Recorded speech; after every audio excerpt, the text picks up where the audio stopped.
An Accra High Court has ruled that Boku Central Member of Parliament, Mama Yarga, must show up for trial whenever he is required to do so. Justice Efia Bochi on Tuesday rejected a certificate issued by the Speaker of Parliament informing the court that Mr. Yarga had work to do in Parliament.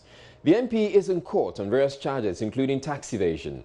Joining us, Joseph Akable was in court and reports the Boku Central legislator is to return to court on Monday, June 10, irrespective of whether Parliament sits or not.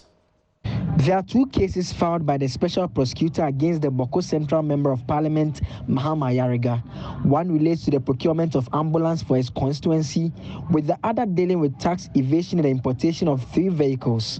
The MP had served notice of being unable to show up in court, insisting he had parliamentary business to attend to. When the case was called on Tuesday, Justice Boche, who noticed Mr. Ayariga was absent, asked that his lawyers inform the court how soon Mr. Ayariga could show up for hearing to commence. She said this was a criminal case and would not be adjourned or progress without the MP. The lawyers informed the court Mr. Ayariga will show up at 1 p.m. At about 11:45 a.m. on Tuesday, Mr. Ayariga was spotted together with other MPs at the law court complex, arriving in the courtroom at 11:50 a.m. His lawyers presented a document from the Speaker of Parliament informing the court of his participation in parliamentary proceedings. Justice Butcher rejected the document, saying the MP had been charged by the state and duly served and must therefore show up whenever he is needed. Minority Leader Haruna Idrisu disagrees with the court's decision. We are law-abiding, we are in court, we will respect due process, but our privileges and immunity, we will seek clarification. We intend to challenge and table before the Supreme Court of Ghana would invoke their exclusive jurisdiction of interpretation on Article 118 and 117 and 122 accordingly. I do not think that the presiding judge had the clothes to interpret the Constitution as I understand the 1992 Constitution. To Honorable Mahama Yarga, don't personalize it to his person. We're just seeking clarification as to the tight end appearing in Parliament and exercising a representative role. He's an elected member of Parliament of Boku. He represents us at ECOWAS. So when he's serving at the ECOWAS level, what happens? When you need him and he has it. Respect the Constitution and Article 19 again, presumption of innocence and his right to a fair trial. So if you presume that an elected member of Parliament is presumptively innocent, that is it. A right guaranteed him under the 1992 Constitution. Mr. Ayariga is to reappear on June 10 for the court to hear arguments for and against an application that some of the charges against him be struck out.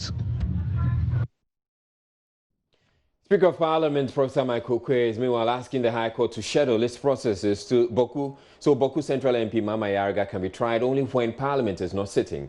It says the Constitution grants MPs partial immunity, which must be respected. Was responding to a request from Mama Yarga for a determination on whether MPs can go to court when Parliament is sitting. I have not been served with any court process. I am not acting defiant to any particular court process, which I am refusing to attend to. Mr. Speaker, I have stated several times that I am ready and willing to go to court and defend myself and prove my innocence. But I want us to appreciate that under the Constitution of Ghana, there is a limited immunity granted to honorable members of Parliament, the Speaker of Parliament, the clerk to Parliament, so that at the time when Parliament is in session and sitting, they may not be taken away from the business of Parliament. It is this simple principle, Mr. Speaker, that I invite you to rule on so that we can set proper precedents for the governance of our democracy and the running of our country. Mr. Speaker, it will be a very dangerous precedent if we were to allow a practice where charges can be brought against any member of Parliament, and on the day when Parliament is in session and sitting, that member will be obliged to leave Parliament and its precincts and go elsewhere outside Parliament to respond to some charges. Professor Michael Quay, in a 13-minute ruling response to the request for Ms. Ayariga, insisted MPs are not above the law, but they should not be distracted in the line of duty. As honorable members are aware, our laws provide that civil and criminal processes, and I emphasize both civil and criminal, coming from any court or place out of Parliament shall not be served on or executed in relation to the Speaker or member or clerk to Parliament whilst he is on his way to attending at or returning from any proceedings of Parliament. As I understand it, and as our courts will not tarry to agree with, the purpose of this constitutional provision is to ensure that the legitimate business of Parliament is not disrupted. These privileges and immunities ensure that any agency exercising some form of the executive power does not use these powers to stultify, obstruct, and in any manner act to affect the lawful exercise of parliamentary duty by Parliament as a whole or by its individual members. Parliamentary privileges and immunities are considered essential for Parliament as an institution and its members as representatives of the people to fulfill their functions. They do not exist for the personal benefit of the Speaker, members, or clerks. The object of parliamentary privileges and immunities is to safeguard the freedom, the authority, and the dignity of Parliament. The privileges and immunities were never intended to place members of this honorable House above the very laws our democracy mandates us to make. Neither were they intended to secure an absolute immunity for members in a way that is reminiscent of the dealings of despots and dictators. A process from a court or a place may be served on that member during these periods and during times which does not offend Article 117. Deputy Attorney General Joseph Penka says henceforth government will abide by the Speaker's directive and ensure all MPs facing trial are only taken to court outside sitting hours. Speaker's ruling on matters like this is final. And remember that Parliament is also a master of its own rules and regulations. Okay? And in applying these rules and regulations to the extent that they are not unconstitutional, they are binding. And so, on the judiciary? Binding on the judiciary? They are binding on all facets of life, and they are a guide to all of us, to the extent that they are not unconstitutional. Okay? But if they are unconstitutional, they die as soon as they are born. But you're also drawing attention to the fact that until the Supreme Court makes such a pronouncement... Yes, sometimes somebody can take an action of Parliament to court for an interpretation that that action is unconstitutional. And remember, it is only the Supreme Court in that case that will have the right to do a judicial review, whether or not any aspect of the Constitution or any conduct of a person or a civilian or whatever is unconstitutional is determined only by the Supreme Court. So for you, this directive by the Speaker is not 100% absolute, that it would end up binding, for example, the Aegis Department and police prosecutors. I have told you that it is binding on us. It is binding on us. Because you see, remember that in exercising his powers, he does it within the ambit of the law.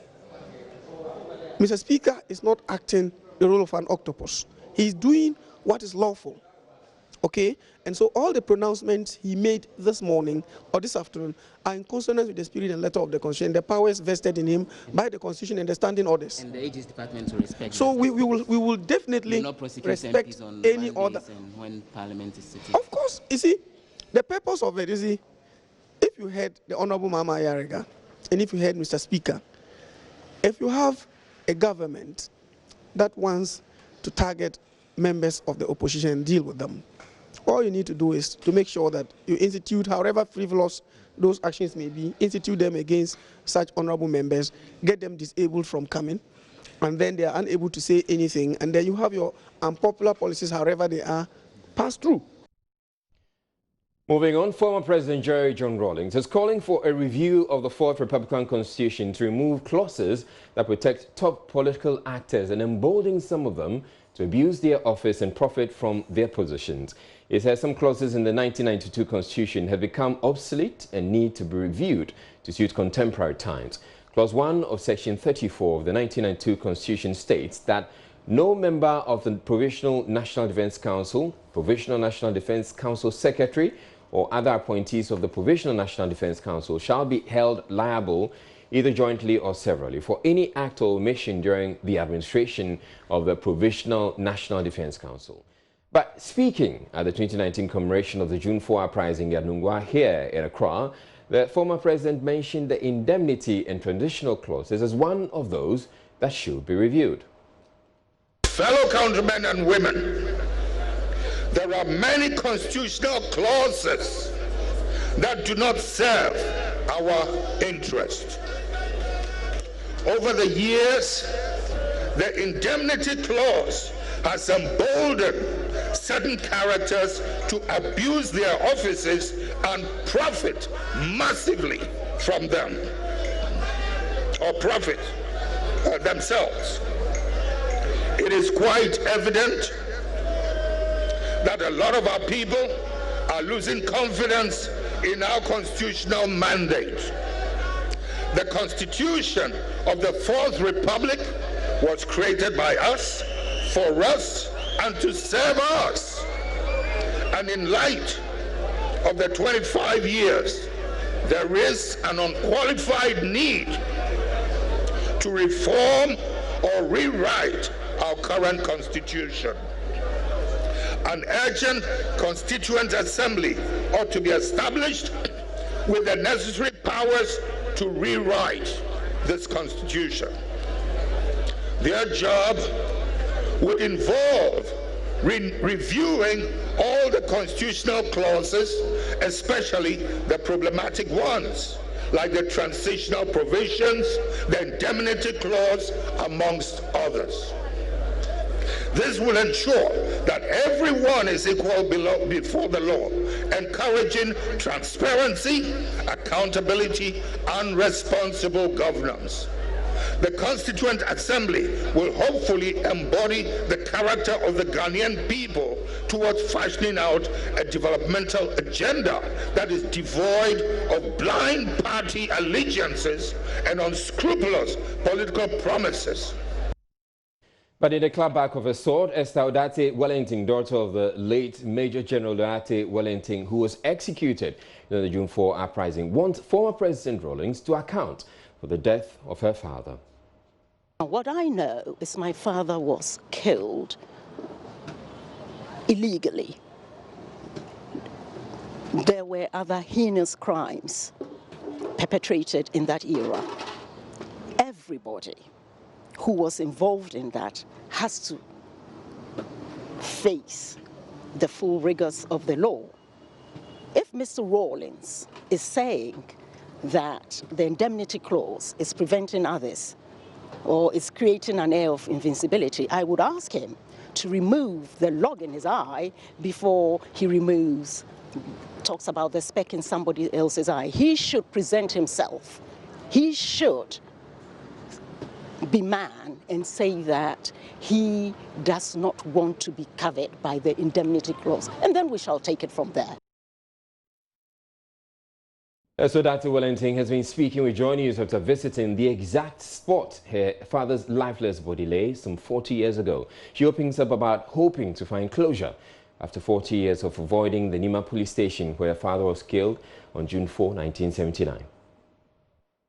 I couldn't even bring myself to look over the direction of the Nima police station when I drove on the ring road. But 40 years after the fact, I thought that it might help bring me closure. And also, it was important for me to see where my father was slain. So I decided to come here today to do that, stand in silence in respect of him, and I can't say feel what he felt because it was horrendous what happened in the commander's room office here at the Nima police station. Yeah. Does it help in any way? Attempts at getting some closure? Does this journey in any way help? It does help. I'm on a journey, as you say. It's 40 years now. There are many unanswered questions, or well, I have many answers, but a lot has been hidden from the general public. In trying to organize a memorial for my father, I found that a lot of official records had been expunged, papers had been expunged from, places. So it's very difficult to get hold of things. Coming here has shed light on certain things, and it's a small part of the journey, yes. So I think it's been very helpful. I know I had a bit of difficulty accessing this place because for some reason when our names are heard, we service children encounter forms of discrimination, sometimes overt and sometimes very, very subtle. And I get the impression that people think that if they help us or they even provide a service that we pay for, they are upsetting somebody somewhere, and that must stop.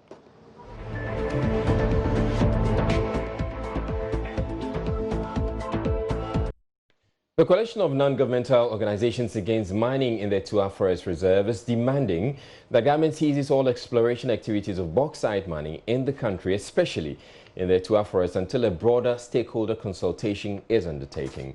The group alleges that despite protests from think tanks and environmental protection groups against the move, government on May 30 had begun bulldozing its way into the forest, something the coalition says breaches international best practices and goes directly against Ghana's constitution regarding mineral exploration. Nancy Emefa-Jardozi was at the news conference and now reports. The Tua Forest is the source of rivers Ayensu, Brim and Densu. The Densu River also feeds the Wager Dam and several water treatment plants. The Brim River, which also takes its source from Atiwa, also joins River Pra, all major sources of water for people in Ghana. The forest is said to also shelter over 100 rare plants and endangered animal species.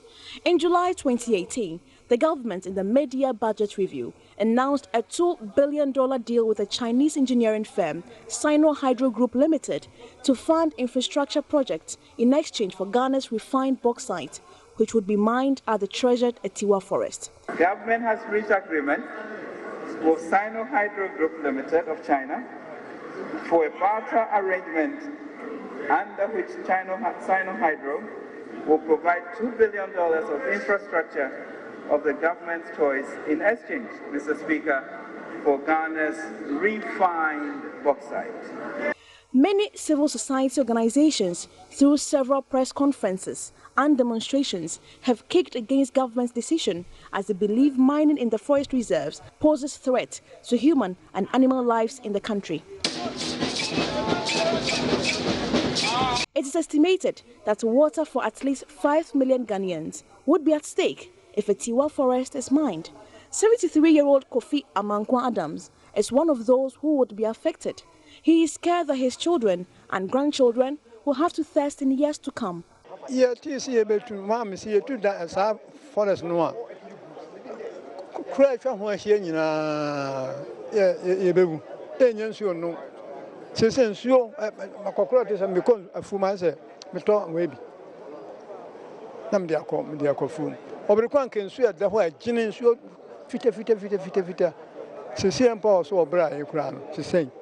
No, Zambetu, South Forest, I'm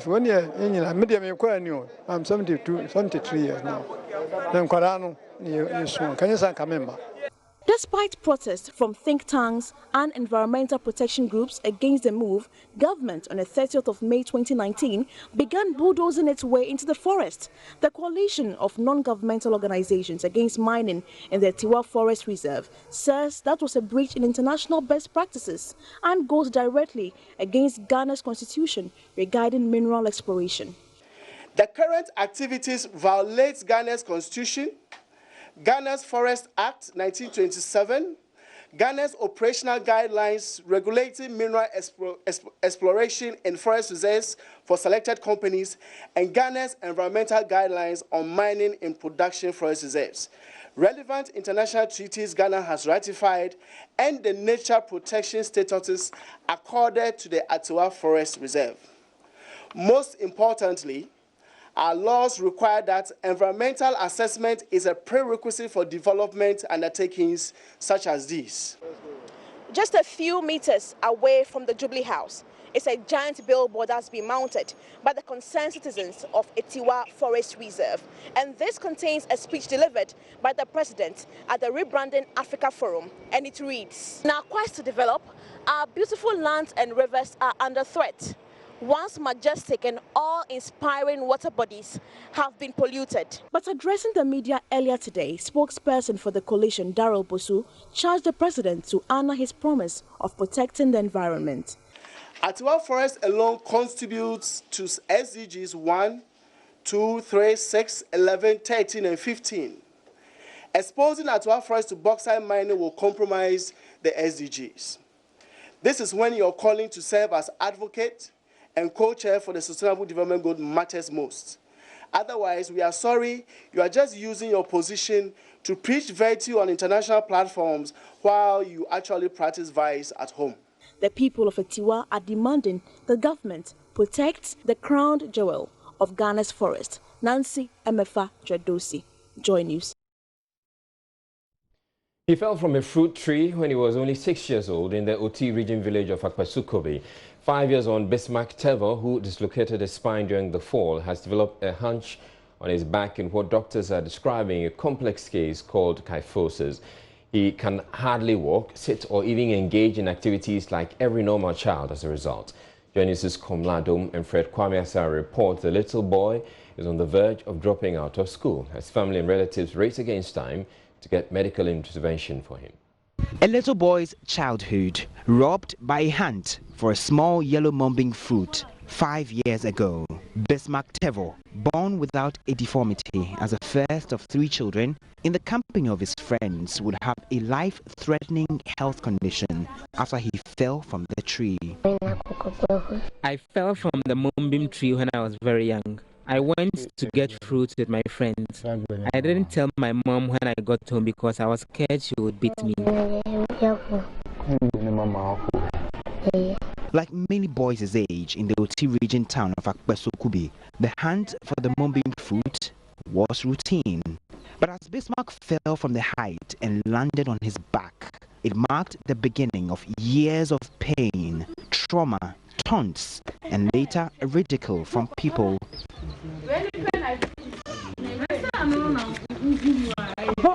He says he was scared of reporting the incident to his mother, despite the bodily pains. My friend later told my mom about the unfortunate incident. His unemployed mother, Faustina Kpakpo, explains she tried to seek medical help. However, that process was truncated due to unavailability of funds.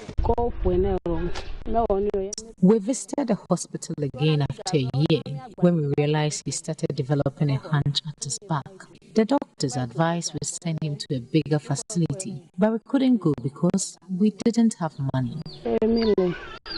6 years on, Bismarck's condition has been fast deteriorating. The hunch that began developing at his back has now grown bigger and his condition more complicated. He is unable to play with his peers, stand and sit upright for long in the classroom, as every body movement comes with excruciating pain. His education is being threatened. I feel pains at night and I can't sit and write in school. I have to stand whilst writing. This disrupts my concentration in the classroom. I am unable to walk for long. His class teacher, a teacher trainee himself, Hayford Ampedu, speaks about Bismarck's condition and how it affects his education. He can't sit in class. He can't walk far. He can't play for long. Anytime he sits, he does not feel comfortable.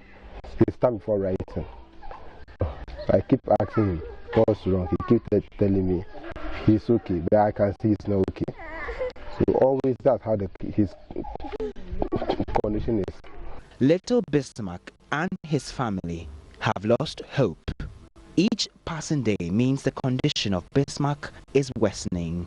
Nonetheless, his teacher, Hayford Ampedu, with support from Sylvester Agbado, is reinitiating a bid to seek medical attention for Bismarck. Through some contributions from individuals and friends on social media, Bismarck underwent some x-rays and scans at Focus Orthopedic Hospital to properly diagnose his condition. President and founder of Focus Orthopedic Hospital, Professor Ohiniba Boacheje, says Bismarck's condition is a complex problem which demands urgent medical attention. The most common cause of this type of, we call this kyphosis, which is a bent back, the round back. The most common type of patients developing this type of a bent in their back is from infection. Tuberculosis is the #1 culprit. And so we don't know whether that's what he had, but it's possible. Okay. But regardless of the cause, he needs surgical treatment. Because he just continues to bend, and at some point he may stop walking. So he needs surgery to straighten him up and correct this problem. But before we do that, we'll have to put him into a traction and a halo, put a ring on his head and slowly pull him up. Then he needs to gain some weight. He's very small, and then the surgery can be done. It's a very complicated, very risky. He says the 11-year-old requires a medical procedure which will culminate in a spine surgery to correct the anomaly. So we don't wait till 3 months, get the funds, and then bring him in. Then it's 6 months. He's young, and every month counts.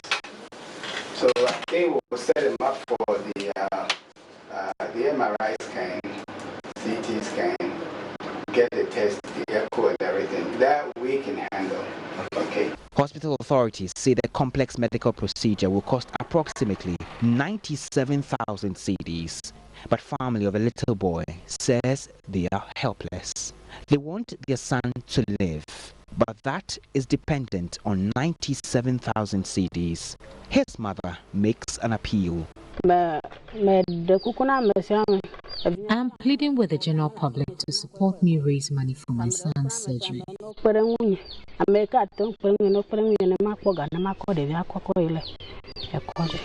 Until then, Bismarck's life and future hang.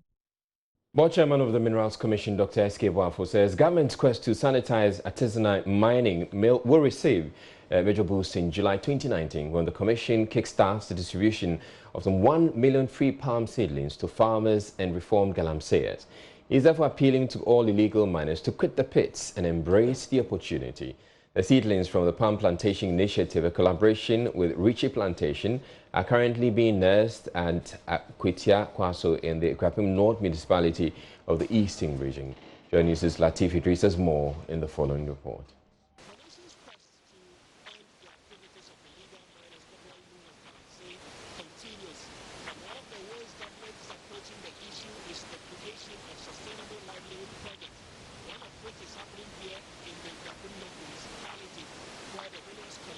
We do apologize, we lost the audio on that story. They were moving on. The 2019 edition of the National Science and Maths Quiz is here, and the brightest brains in our school second cycle institutions will once again engage in an exciting, nerve-wracking competition to find who wins the bragging rights. Joy News will bring you all the contests on TV, radio, and online, as well as Adom platforms when the event starts from June 11 to July 11, 2019.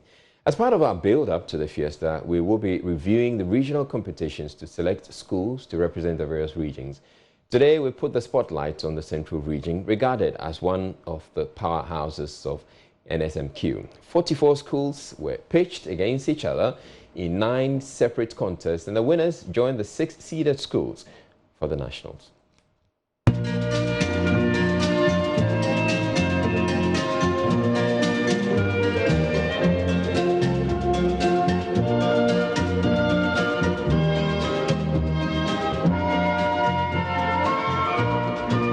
Out of 27 schools that were seeded at the national level, 6 of them were from the Central Region: Infantipim, Artisanal College, Ghana National College, University Praxis Senior High School, Holy Child and Wesley Girls. These seeded schools need no mention as far as the National Science and Math Quiz is concerned. The maiden regional championship was held on the hills of Infantipim School. St. Augustine's College had fallen from the grace from a 1/8 stage elimination in 2017. Their woes deepened after the Aguna lads, Swedro Senior High School, used them to get onto the map in the 2018 qualifiers. The Seasiders were silenced in 2018 as well.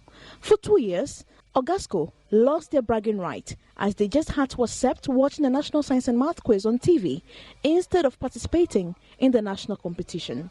St. Augustine's College, it appears, want to stay as they mark a return to the National Science and Math Quiz after 2 years of absence. Ogasco beat University Praxis Senior High School and Wesley Girls Senior High School in the finals to emerge the maiden champions and coincidentally qualify for the national championship in June. At the end of this exciting contest, here are the final scores. Wesley Girls High School, 28 points. University Praxis Senior High School, 31 points. St. Augustine's College, 50 points.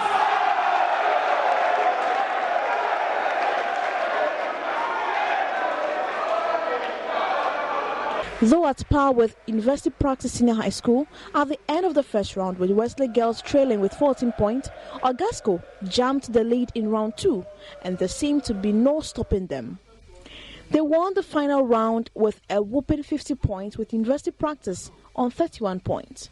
Before heading to the final, St. Augustine's College had beaten Apam Senior High School, Ghana National College, Breman Esikuma Senior High School and Boa Amponsem Senior High School in the first regional contest. The last riddle. I am a theorem in mechanics. Apam. Bernard Lamy's theorem. You're right.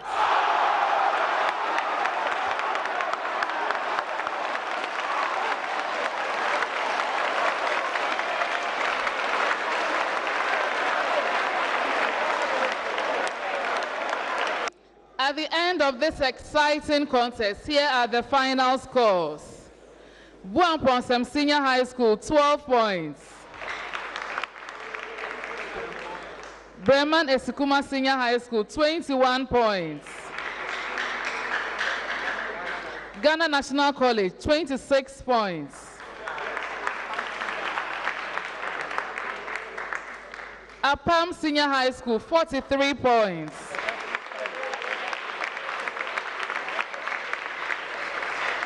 St. Augustine's College, 44 points.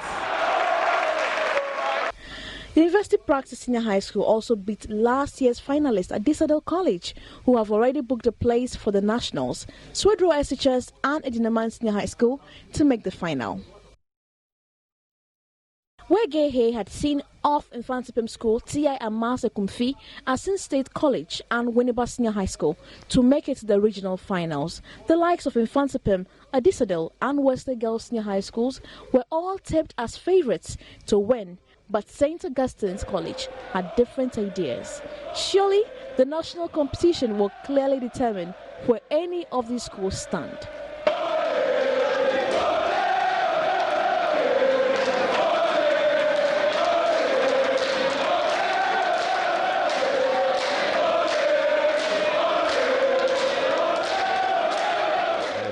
Thank you very much for watching. You have a